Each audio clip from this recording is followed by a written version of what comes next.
Today's episode of Vital Voices is brought to you by Oak Tree Medical Center and King Group of Companies, including Cool Runnings Ice, Color Me Agency, and Retro Games 242. Are you enjoying Vital Voices? Do you find our conversations educational, engaging, and inspiring? Then like, subscribe, and tap that notification bell to keep updated on new episodes and more. Welcome to Vital Voices, the podcast where we amplify the stories, insights, and expertise of the people shaping the future of our communities, our conversations, and our country. I'm your host, Alexis Burrows.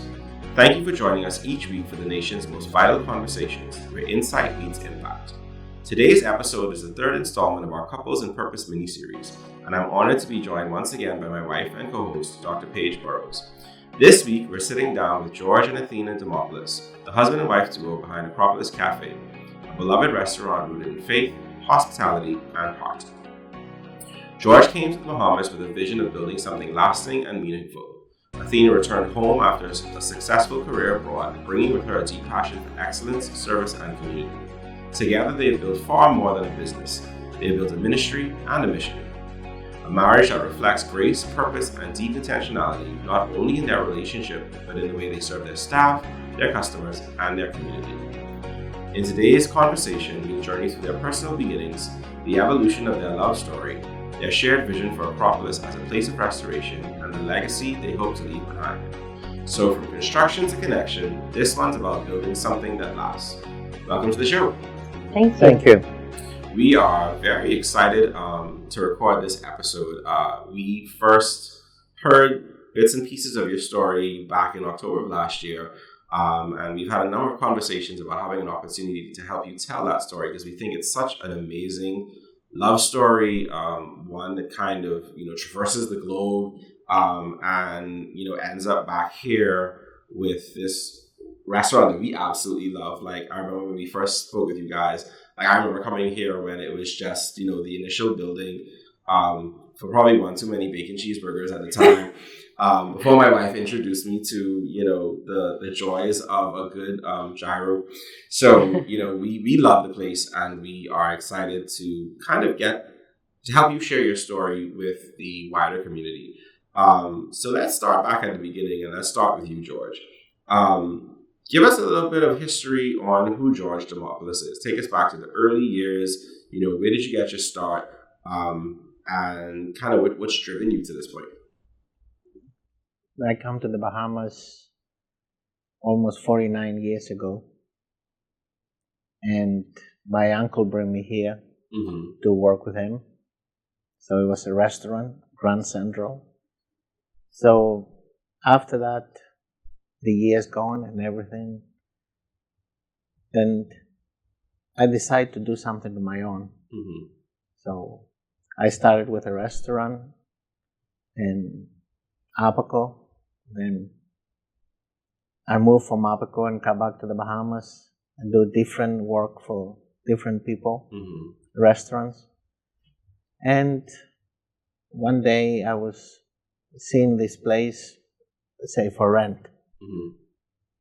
So I decided to come and see and try if it worked out.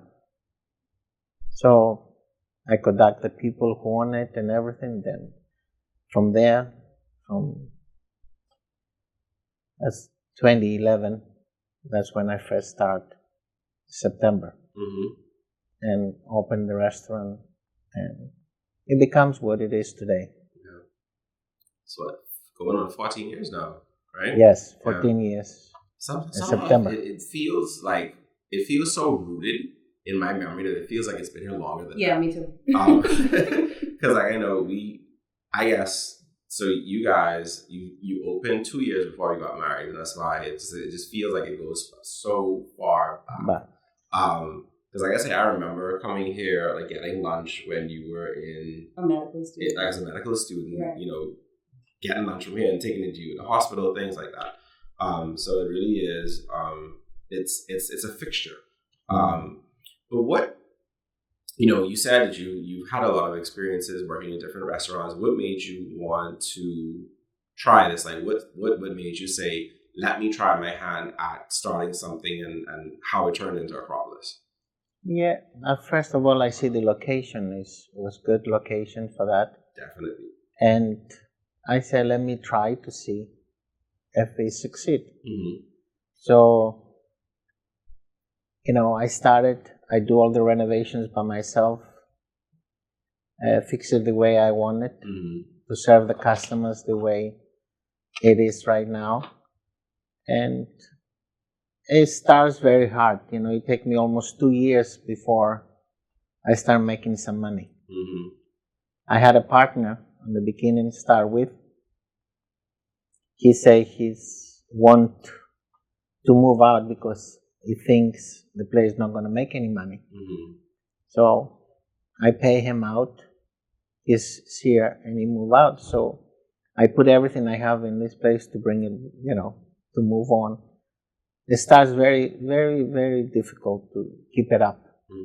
But thank God, I try to give good food and everything, and everybody's coming, and becomes Word caught on. slowly. I never advertise or anything, mouth to mouth word. That's true. I never advertise anything. Never heard an Acropolis commercial, that's right. No, I never advertise. And you guys are... But yeah, we all knew. Yeah, we did. Yeah, mouth to mouth is the best advertisement. Word. Yeah. My English is not that good, so. No, we understand you loud and clear. So, Athena, what was it like growing up for you? And how did those beginnings shape your work ethic and worldview?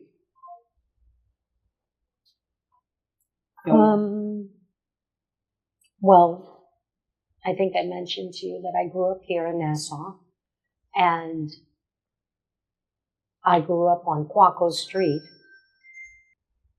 It was my mother, myself, and my sister, my older sister, and we had very, very humble beginnings. We were very poor, and I think that is I know that is the catalyst that shaped the way we wanted to have a family-style restaurant, which exists today. It was very hard for us. My mom was a single mom, and we had it tough, and it sticks with you, It helps to shape you, and I think either a very positive way or a very negative way. So that's pretty much how things were for me growing up. Tough, very tough. Tough, but you built that resilience out of it. I think you were able to put a positive spin. Oh, yes. For sure. Yeah. I think it helps you to be relatable and human, and to be able to identify with those that you live with and work with and engage with. So I think those beginnings created something in my heart for people, for community. Yeah, that's one of them. There's many positive things about being, dirt poor and growing up from humble beginnings. But I think that the positive thing was being able to relate to people. Yeah, that's amazing. And I do feel that relatability just over the years and sitting in here and, watching you guys navigate becoming friends with your customers. Yeah. Which is an amazing thing. Yeah. It speaks to that relatability. So let's go to you guys' love story. How did you guys meet? You go ahead, Athena. You tell the story better. Well, actually, I moved back home in 2016 with Cisco Food Services. I worked for them for 27 years in South Florida. For Cisco Miami, I was the director of purchasing there, and I wound up moving back home working for Cisco Bahamas in their business development department. And I wound up meeting George. We had met initially outside of work, but I wound up meeting him through work. He found out, I told him we were at a setting that was not work, and he asked where I worked, and I told him, and he wound up asking his salesperson if she knew of me, and she said yes, and she was going to bring me here to the restaurant. And I wound up coming here just to visit him for work. And I have to tell you, I was so impressed with his small operation, and of course it was before we had expanded. And our first encounter was not the best as far as the work meeting. He was busy, and all of that came to life, and I realized it after the fact. I mean, he was a one-man show. He was like, okay, what else you got? He was kind of rushing the meeting because he had work, and I thought to myself, he's so short and, crass and, just all these things. It was like so abrupt. But I mean, now in hindsight, he was ready to get back to the grill and cut chickens and do all these things. And here I am trying to, network with him for work about additional sales. And he's like, I got to get to work, because he was doing everything when I first met him. And so initially that's how we met. And he totally was off the radar initially. I mean, I had no clue that he was going to be my future soulmate. And through a series of events, we wound up getting together, going on a date. It was a date to thank him for helping me move. And it was totally just a gesture of thankfulness, gratitude to him. And it wound up being so refreshing, our conversation, our dinner. And so we went out again, and then again and again. And it was beautiful. It was really beautiful. So, yeah, that was initially through work. I mean, I had no idea that God had a plan for me moving back home after all these years, after having been gone for so long, that there was so much more waiting for me. I thought it was just another step in the corporate ladder. But, he had a plan for me to meet my future soulmate and build something together, which is amazing. That is absolutely fantastic. Now, I know that both of you are strong believers. Anyone who's been around here, spent time in this restaurant, knows that you guys are people of faith. Mm-hmm. So what role did your faith play in coming together and building this relationship that is the foundation of the business of which we speak?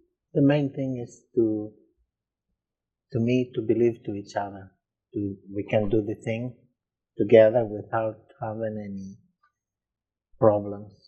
And that was a good thing. I meet her. And she gave me more hope to move on, to do more, better and better. It was like it meant to be, like after 30 years, I meet someone I can be with, and we think the same, and we about the people the same way as, like one. About money, about others, our faith. I think that our connection to how much God has blessed us, and what role can we play in the lives of our staff and the lives of our customers. We just are so aligned with that. We never have to argue about finances. Well, the first and foremost, we know it comes from Him. The Lord is our true source. And we can't take anything with us when we leave. And so God has blessed us with this. And there's something that happened very early on after I quit my job, and I decided that I was going to join him at the restaurant. Now, he did everything manual. He paid the staff from the register.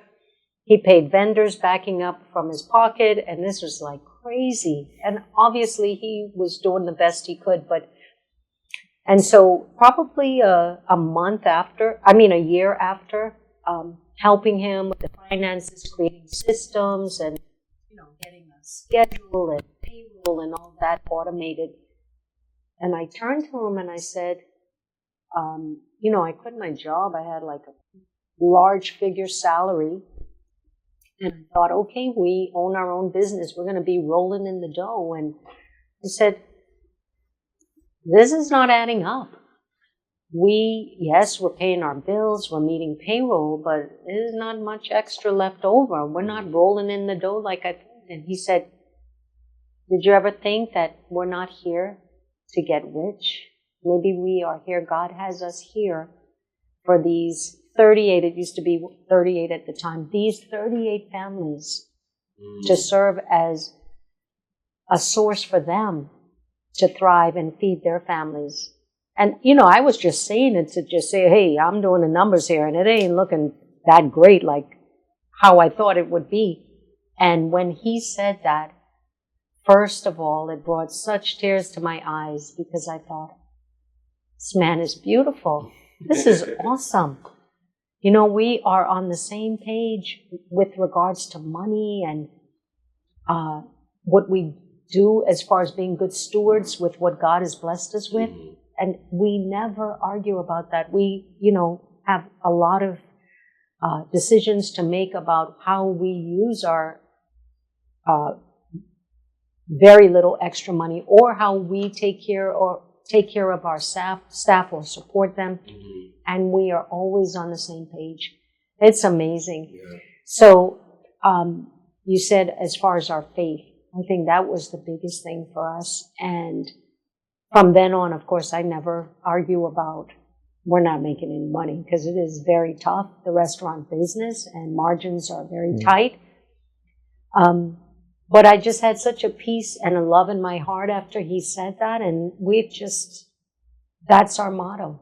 We are here to serve our community, and we now have 48 families that we are supporting, and it's great. It's great. Every time I say we have meetings together, that we have meetings about... Say, we have too many people. No, or to say who's getting a raise, and we give raises frequently because you have to pay for good staff, but we always come to an understanding and we go back and forth. We debate about it, but at the end of the day, we always try to do more and better for them. Yeah. We frequent the restaurant a lot. I've seen, even just recently, I think George was replacing something with the water pump. Something was going on.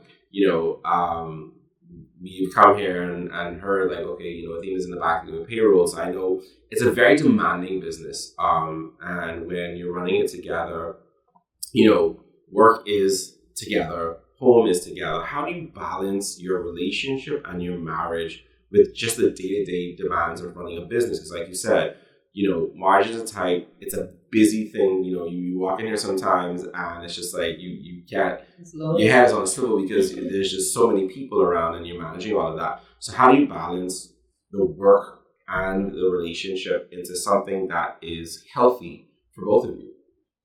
When we went out to work, he's very strict with it. He has to do it. We are to work, to make it work. Mm-hmm. And it's good to work together because we think the same thing and we do the same thing at work. But when I go home, I tell her, I don't want to talk anymore about business. Mm-hmm. Let's watch a movie or play a game, do something, And when we get up in the morning and go to work, then we think about work, And we try to do things, together if we can. But sometimes we leave from here 11 o'clock in the night. Right. And, you go home, take a shower. By the time you go to sleep, get up again 4 o'clock in the morning, go to work. Yeah.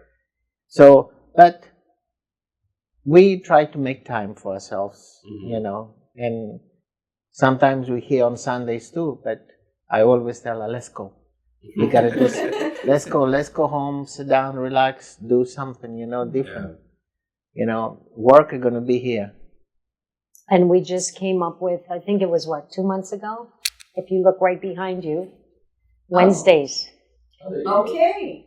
Yes. So we get to leave early, not today, of course, but we get to leave early and not think about this place. We just do something just for us. But we know that our people, with the workers we have here, they can do their work, They're amazing. They amazing. They do their work, and we have a good staff, enough, and they think of us like family. Right. That's what we want. I think I was a family with them, because every one of them is, how I say, Father's Day. I say I got 48 children.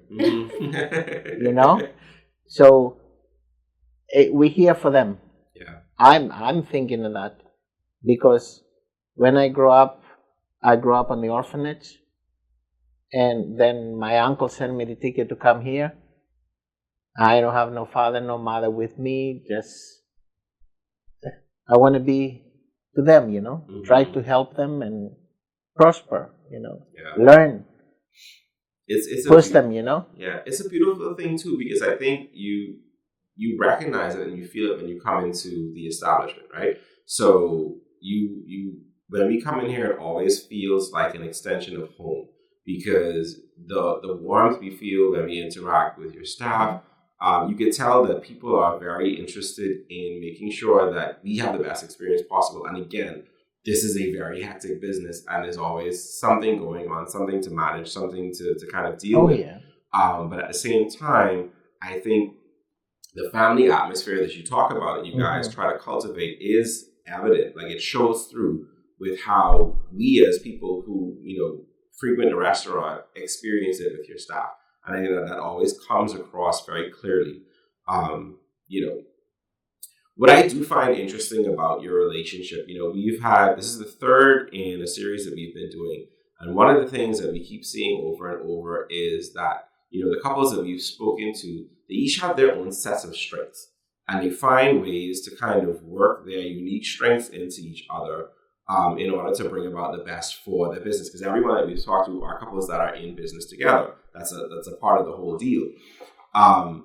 Similarly, just from kind of talking to you guys over the past few months, especially, we started to learn some of the strengths that you have. How do you work that together in a way where, you're each able to kind of shine in your own way, in your own value, and then also bring out the best in your marriage and your business?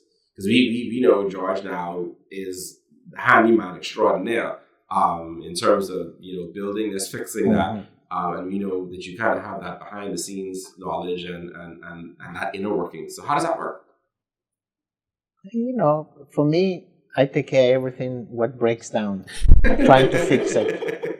For Athena, is try to do payroll, pay the bills, administration side. That's what it is, to do.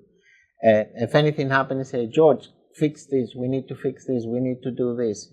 So I'm trying to be on the top of it. That every day is something going wrong. Something, always something. Like the air conditions, problem. The coolers problem. I have to be able to be organized to fix it. So her side is to organize, to pay the bills. And I think we make a good team like that, because we balance it. I think also probably age has a lot to do with it. If we were younger, we probably wouldn't know how to navigate the separate strengths. But because we both have been here a minute, I think the wisdom that comes with being older, you can recognize how to embrace differences and work together with it. It certainly helps that you happen to be in love with the person, madly in love with them, that you want to certainly magnify the good in them. I'm so grateful to God, because finding love later in life after, being divorced, this is, of course, my second marriage, but so knowing what it requires and being with someone in business that you just like, that you love them, that plays a big role in working together. It just gels together well, you know. Your best friend you get to come to work with every day, and they have super cool strengths that you just love about them, and you bring something to the table too, and you both know it. And so we have these throughout the day, all day long. We have these jam sessions. Okay, we have a subject, we need something, or a topic, or a catering event, or something. We'll just come together and we'll just start writing, and he'll throw out thoughts, and I'm the one that always writes. Sorry. And we just spin off each other. We work so well together. It's a blessing. And I think that comes from age too. And the next thing is, you know, you got to trust each other. That's the most important thing. Trust with everything. You know, work. I trust Athena 100% in everything. She not making decisions. That's what I was for say. Something. We don't make any big decisions. She asked me, she said, George, what you think? We can do this. That's what I like about it mostly, because she's, not go and do something without asking my advice, or is to say, okay, to agree together. Mm-hmm. And that's a big thing. In the business, when you have business, you have to be on the same page. Yeah, and trust each other. That's the most important thing in everything. Trust. It's $1 there. What this dollar going for? Mm-hmm. At least we know each other. We're on the same page. Yeah. Mm-hmm. I think the overarching thing is respect. Yeah, respect. Yes. The person not only as your mate, your spouse, but as your business partner. Mm-hmm. So if you respect them, then that respect should drive you to include them in every decision. We don't make any business decision, big or small, without talking. So we're doing jam sessions all day long. Yeah. When he's out of town, I'm like, I'm just, I don't want to do it without him. I just enjoy it. I really do. So, in a nutshell. So I have a question. Since we were, I guess, OG, Acropolis patrons, the restaurant has changed a lot since the first time we would walk in. And I can remember sitting on a bench on the right side and there being some tall stools, all those changes, how did they come about, and how did you guys work together to bring up the growth? Because it's the growth that also astonishes me with this place. Now, before I meet Athena, come to the picture, I have a plan to extend the restaurant, to make it where it is right now. Mm-hmm. And after I meet Athena, I tell her my dream, to extend it, put a bakery, and stuff like that. So we get together and we do it, We make it happen. And it becomes what it is right now. So when we decided, once we hooked up and we decided that we were going to do life together, and he had all these plans about expanding, but they were just still plans. I mean, he had some plans, literal blueprint plans, actual plans, but I couldn't see it, but he would tell me what he was thinking of. And I think part of my job prior to joining him, of course, in business development at Cisco Bahamas, I would see a lot of restaurants, and this really was the driving force. I would visit a lot of restaurants for work, and some of them were just not good. Mm-hmm. The prices that they were charging for the menu, the portion sizes, the flavor profile, and I was thinking, because when I moved back, I left when I was so young, I had no thoughts on lower class, middle class, upper class, families. And so I had no idea the disparity there was between upper class and lower class here back home in the Bahamas. And moving back home and visiting these restaurant establishments for work, I got to see firsthand, and I kept saying to myself, it's either very, very expensive or very, very bad. Mm-hmm. And even the very expensive was bad sometimes. The experience, the taste of the food, everything. And so with all that in mind, as we connected and he started telling me about what he wanted to do, I said, okay, I want to join you. I want to support you, but let's draw the line in the sand right now. Let's decide right now. This is a deal breaker for me. We have to you want a family style restaurant that you want to expand. It has to be nice. It has to be welcoming to all walks of life. It has to be, the environment has to be just pleasing to customers. Mm-hmm. Whether you are from, I would always say, Kemp Road, Quaco Street, or Lightfoot Key, everyone who comes here needs to feel good about the place, the space they're in, and, the food that they're served. He already had great prices. He already had great food. We just built on it. But that was the premise for, the aesthetics of our restaurant. And what we wanted to achieve is for hard-working Bahamian families, middle class, to come and enjoy a meal. They don't have to get dressed up. Mm-hmm. It's clean, it's nice, and with great service. So that's the preface for everything, basically. Yeah. One of the things you mentioned earlier was about the way you look at your staff and your team as family, right? And I think, I don't know how much people know from the outside what all you guys do for your team and the ways that you pour into them. So can you talk a little bit about, that side of the commitment that you guys have in terms of some of the initiatives that you take with your team, some of the resources you provide them with, in order to pour into them outside of just the work part of the interaction and the engagement?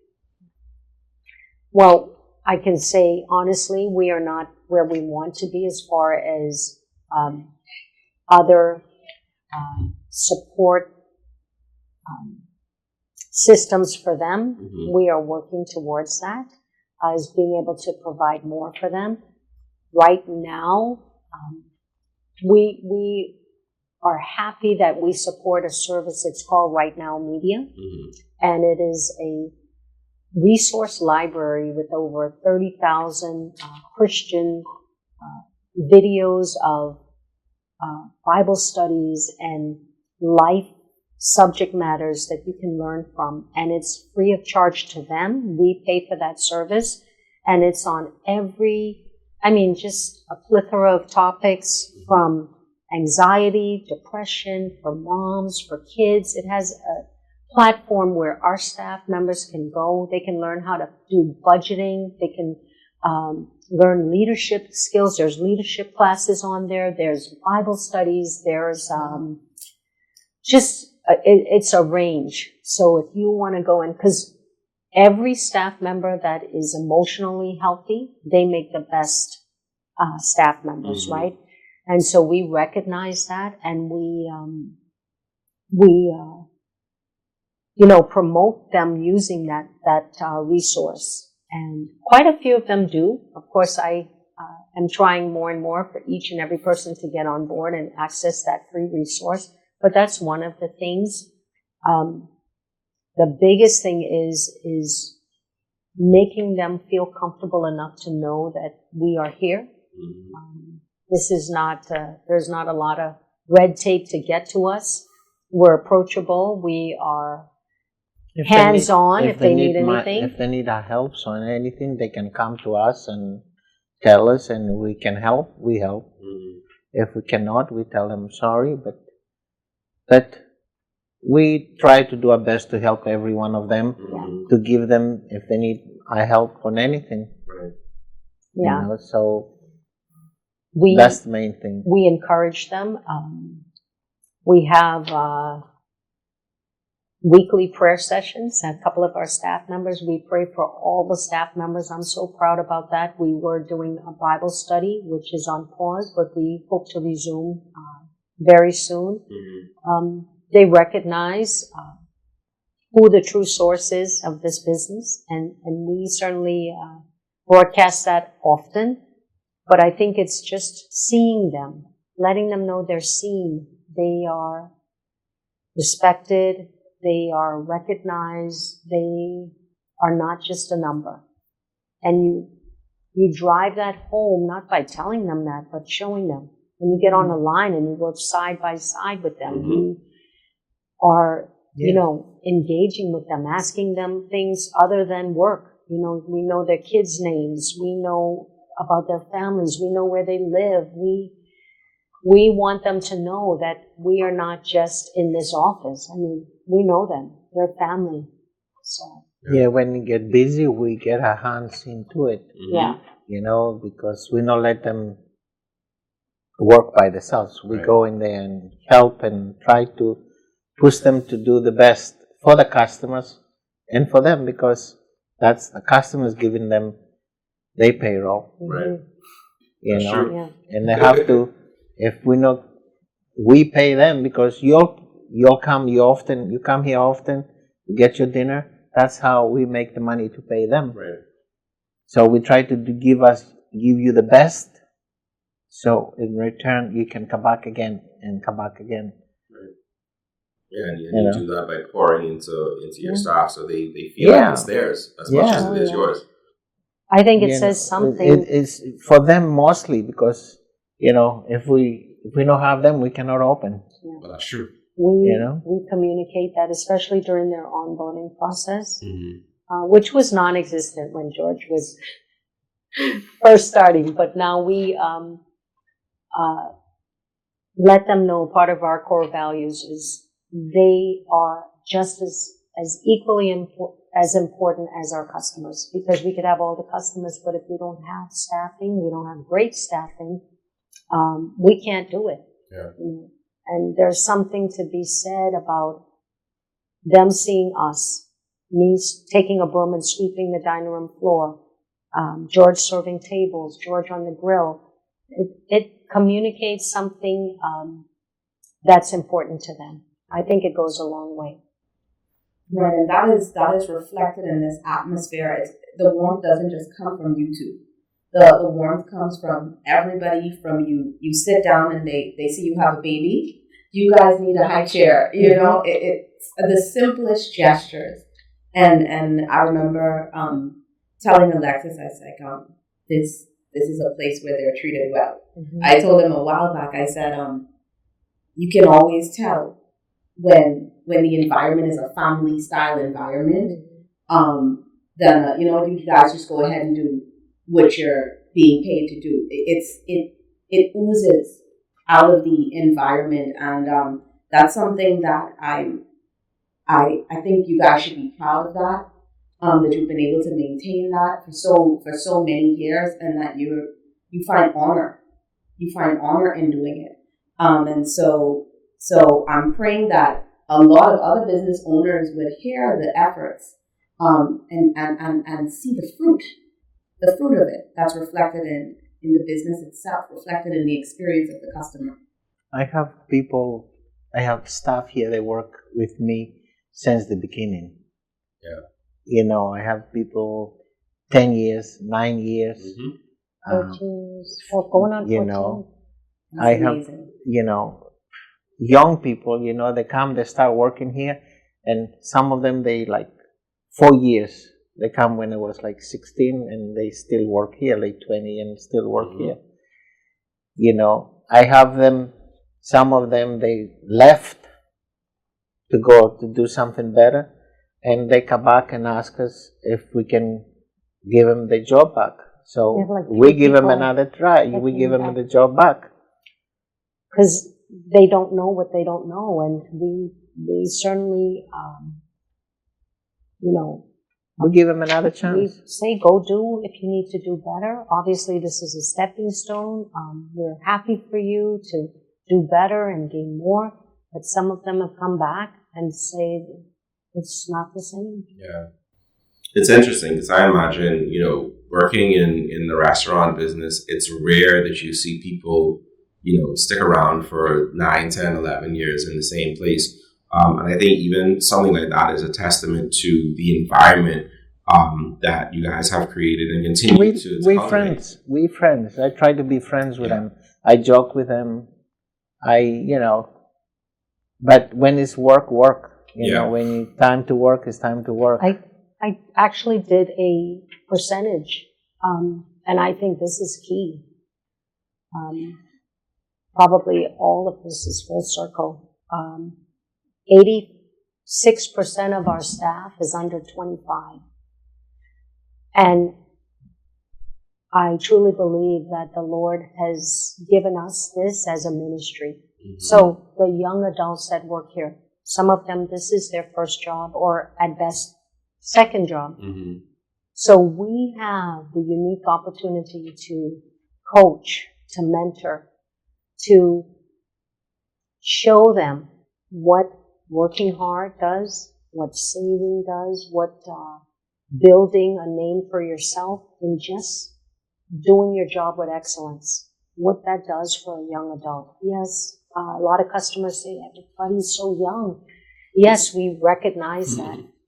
But as long as you're willing to work hard, we know you're going to make mistakes. We know the maturity level is not there, and so they take extra care.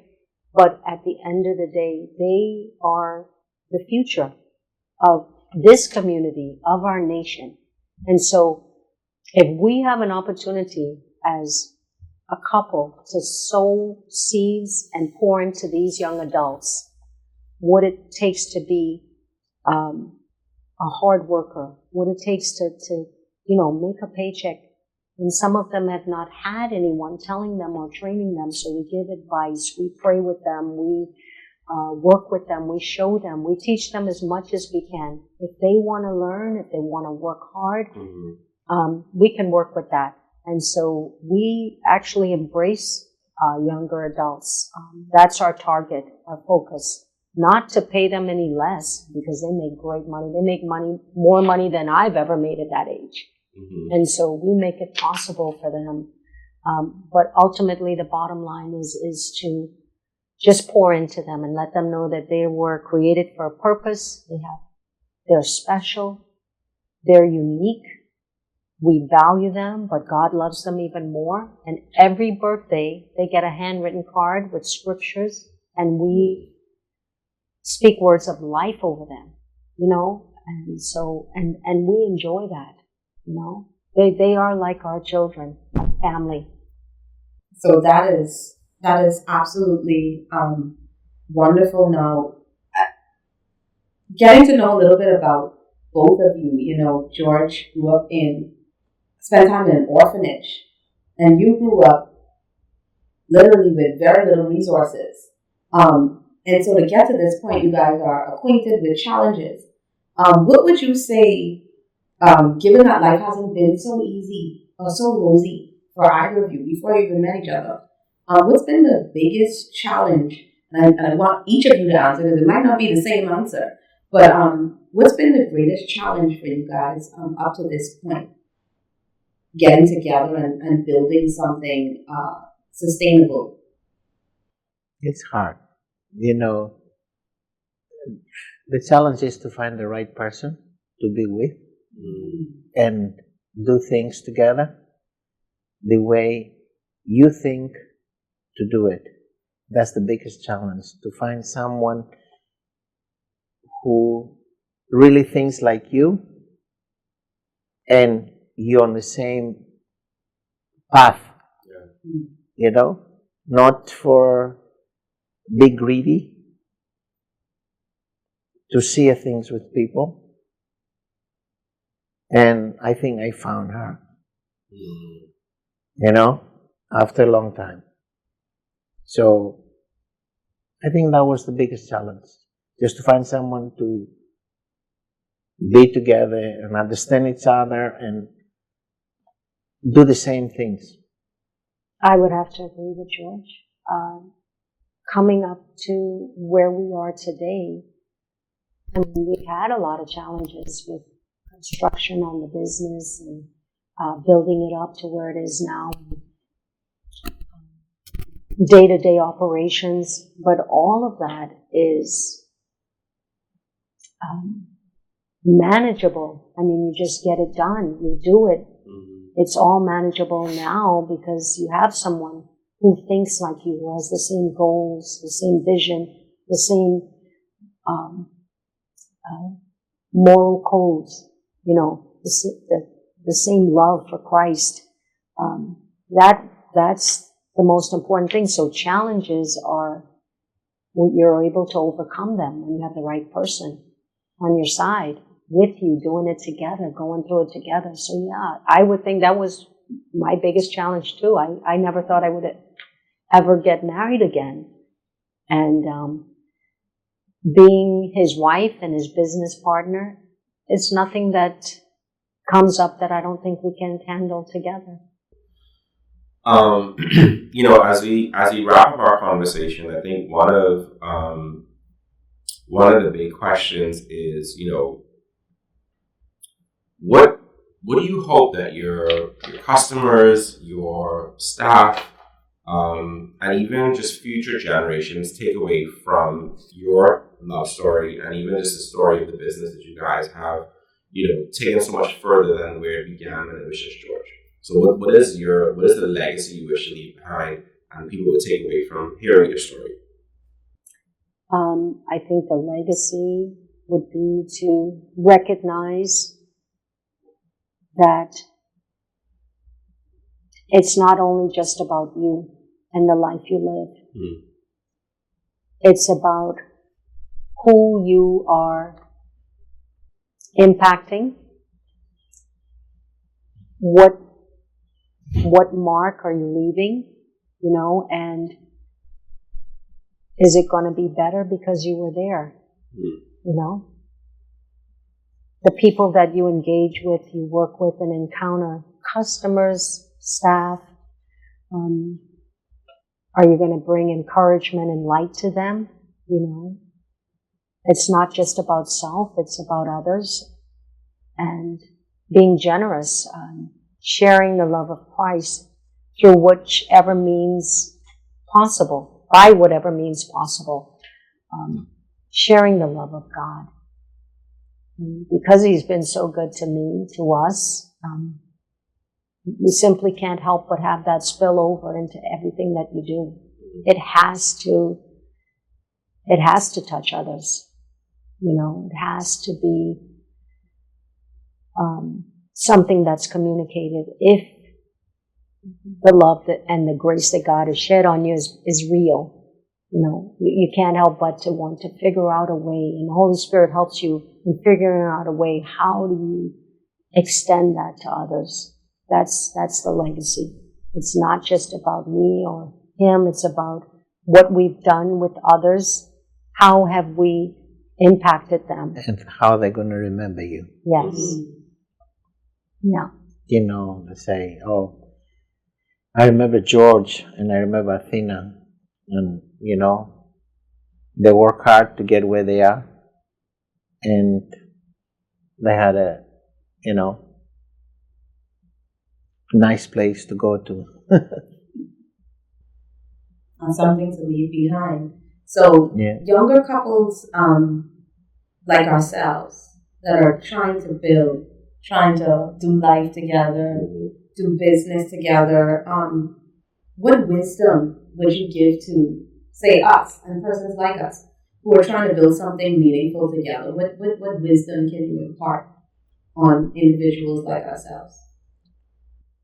You know, first thing I can say, again, is trust to each other and work together like a team. The most important thing is, I find it is trust the person. That's my word. Is, you know, I can say it over and over. you know. And when you trust each other, you can get together somewhere. You know, if you don't trust each other, you're not getting anywhere. You all have different opinion, different thing. You have to be like one, a team. Mm-hmm. You know, to get somewhere, if you decide, you know, if you're husband and wife, or boyfriend and girlfriend and planning to do things, you gotta be trust to each other and work together like a team. Yeah. Not like, oh, I know one, you know, my idea is better and his idea. You know, you gotta talk together and find what is the best idea to do things. That's, I think that, you know, I don't know about Athena, but yeah. And you know, this may seem simple, but there's something about praying together as a couple. Just going before the Lord with hands held with your spouse, the one you love. Just simple prayers. We'll be in the car and I'll just take his hand and we'll begin to pray and lift up a situation or a person. The act of just seeking God's face together as a couple, it just solidifies the relationship. I mean, prayer in of itself is powerful, but doing it together as a couple and doing it often. And it doesn't have to be, just a certain time and you have to be kneeling anywhere. Just, you know, if we're downstairs in the restaurant and we got something going on, I will get his hand and say, let's pray. In the middle of the kitchen, here in the office, just frequently take time to pray together as a couple on everything. Simple, great, and small. Just seek his face together. And the Holy Spirit is powerful. He lives in each of you. And as you continue to seek God's face together, there's unity in that. You can build on that and be on one accord, you know. That's my one of many tips. Yeah. Awesome. I think this has been a great episode, a great conversation. I think there's a lot here for people to learn from. I think you mentioned of trust and praying together. I think that's awesome advice to kind of end on. I think that's good takeaways for our audience. So I want to thank you both for taking time out of what we know is a very busy schedule, to come on the show today and to give us a bit of insight into your story and even for our audience, to give them an insight into your story, how you operate your marriage, how you operate your business, and sharing those insights with us. Thank you. Thank you for having us. Yes. Awesome. So what a powerful reminder that love, purpose, and vision can turn even the most unlikely beginnings into something deeply beautiful. George and Athena's story is one of love, resilience, restoration, and intentional leadership, both in life and in business. On behalf of myself and my beautiful co-host, Dr. Paige Burrows, until next time, stay informed, stay connected, stay well, and stay tuned for the next Vital Voice. Are you enjoying Vital Voices? Do you find our conversations educational, engaging, and inspiring? Then like, subscribe, and tap that notification bell to keep updated on new episodes and more. We'd like to thank today's sponsors, Oak Tree Medical Center and King Group of Companies, including Cool Runnings Ice, Color Me Agency, and Retro Games 242.